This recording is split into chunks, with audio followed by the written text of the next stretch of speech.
Hey, what's up, y'all? So this past Monday, WWE announced the WWE 2K25 cover athlete. We knew it was coming. We knew an announcement was coming soon. And if you're watching this video, you probably already know who it is. It's the original Tribal Chief, Roman Reigns. And today they announced a bunch of the features. They announced the different editions they're going to have, and they announced the release date. They announced the pricing, and they announced some very interesting things. So I just want to kind of take you through this just to show you like what's been announced today. So there will be three different editions: the standard edition, the Deadman edition, and the Bloodline edition. And look at this. They're going to be launching a week before the standard edition. But you know what? A lot of these uh, digital bonuses that you're going to get don't really appeal to me, other than maybe the season pass. But the season pass probably is going to be on sale before all the DLC character packs release, and there's going to be five of them. So yeah, I think I'm going to stick to the standard edition. But yeah, okay. So what really interests me though is the different features, which is right here. So they announced that they're going to have this new island feature. It says that for the first time in franchise history, step outside the ropes onto the island for PS5 and Xbox Series X. There's no S. I'm kind of curious if did they forget to put the Series S, or it doesn't make sense for it to not be on the S. So I think I'm going to assume that they forgot to just put it in. But anyway, in this immersive WWE themed world, complete quests, take on challenges, complete in live events, and upgrade and customize your My Superstar through multiple storyline chapters. Fight to join the original Tribal Chief, Roman Reigns, at the head of the table. Okay, so what this reminds me of is I can't remember exactly what the name is called, but in NBA 2K, for the last few years, they had this like city, this open world city that you could explore. And initially, when I heard about that, I was like, that is such a great idea.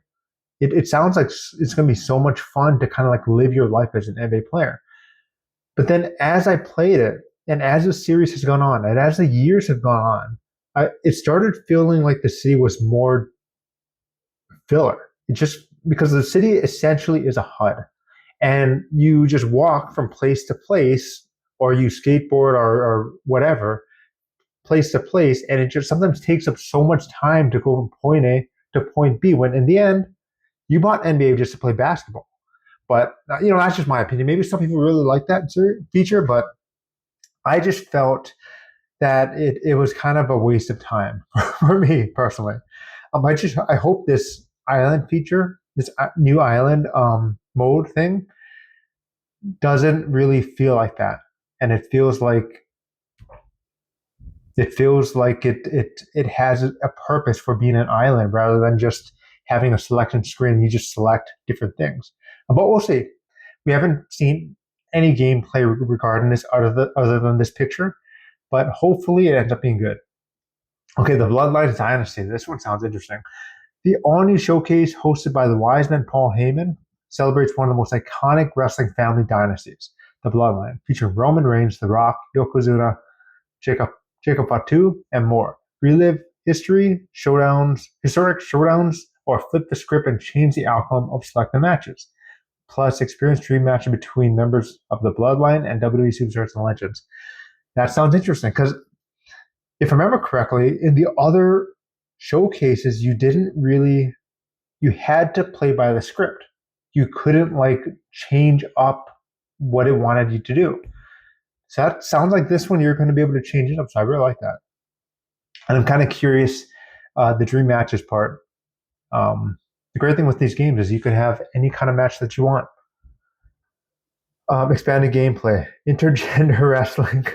That has been one that I think a lot of people have been wanting to do for a while. So I'm excited to have this in because I remember I was playing like the old WWE games, which used to have that. Like Here Comes the Pain is one of my favorite WWE games, and I used to have like Trish Stratus, my favorite WWE diva. So I used to have her just in these intergender matches, and I would always play as her and win. I had one against The Rock, and I won, and I won against the other wrestlers, and Brock Lesnar. It was a lot of fun to do that. At least I had fun doing that. Anyway, Pit WWE are player-created superstars from men's and women's divisions against each other to set up countless matches across multiple modes. The additional features include the return of chain wrestling, underground and bloodline bros match, and barricade diving. That sounds cool. My GM goes worldwide. Take your show on the road and challenge friends worldwide in the enhanced My GM for W2K25. Now with online multiplayer for up to 4 players, draft W superstars and legends to your weekly roster and lead your brand's multiple week sessions with a bigger selection of GMs and cross-brand PLEs and more. Online. Okay, that's really interesting. I'm curious like how this will work. Is it going to be like a week-to-week show, or are you going to compete to have better rankings for your show? That just sounds really interesting. I'm very curious to learn more about that. That definitely sounds like something a little new, or these descriptions may always make everything sound good. So maybe they're just making it sound good, and it's really not much different. It won't work as well as it could possibly work in our heads. Your universe, your way. WWE 2K's sandbox mode receives new upgrades to give players even greater control over their universe experience, including the long-awaited return of promos. The new system includes multiple promos and outcomes with new cutscenes and branching choices. That's good.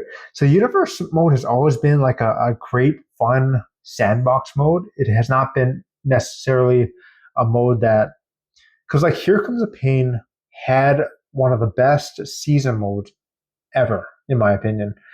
I believe it was like a year long where you could take your character in different branching story modes, and there was no game over mode. It felt like a career mode, even though oftentimes, and then you could play it again with different champions, and I thought that was just really cool. I've always wanted the WWE's universe mode to be like that, but so far it hasn't quite been like that. But every year I'm going to give it a chance and hope it kind of gives me that same experience. But anyway, a unified My Rise.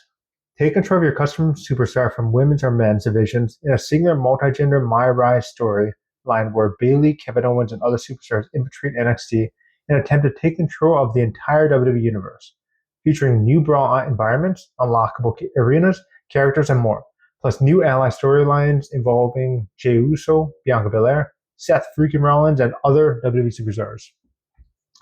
Yeah, the My Rise story mode, at least to me, it has not lived up to the hype that I always thought when they first announced it. But it's still pretty fun. It's not as fun as I was hoping for it to be, but hopefully this one's good. A roster for the ages. Normally the WWE roster is always really, really good. So I don't think I need to read through that. 300 WWE superstars. That's awesome. Arenas, and normally the arenas are very expansive. So what is really interesting to me is two of them. Is this one, the island? I hope it's better than the city in the NBA 2K games. And My GM goes online. So I'm just really curious what this means. I'm not really an online gamer, but if it's really interests me, I'll try it out myself. I am really intrigued on what they could possibly have here. But here's the deal: they could have the greatest modes in the world. They could make the modes as good or even better than Here Comes the Pain. But nothing matters if the gameplay is as buggy as it was in some previous WWE 2K games. I got 2K24 kind of late, so I don't know if that was buggy on launch, but when I got it, it was pretty good. So, but 2K20 buggy, and which was the game that was on the Switch that was nearly unplayable with unplayable frame rate and stuff like that. That's why this game isn't coming out on Switch. Maybe it'll come out on Switch too. But anyway, yeah. What are your thoughts? Are you excited for this? I am intrigued, not quite excited from it, because always these descriptions make it always look good, but I'm excited to see more of it. I'm excited for them to feature gameplays, for them to really show off what these new features have, and if it is as good as it sounds here. But let me know your thoughts. Let me know your opinion. If you like this video, please like this video and hit subscribe. And I hope you have a great rest of your day. And I will talk to you later. Okay, bye.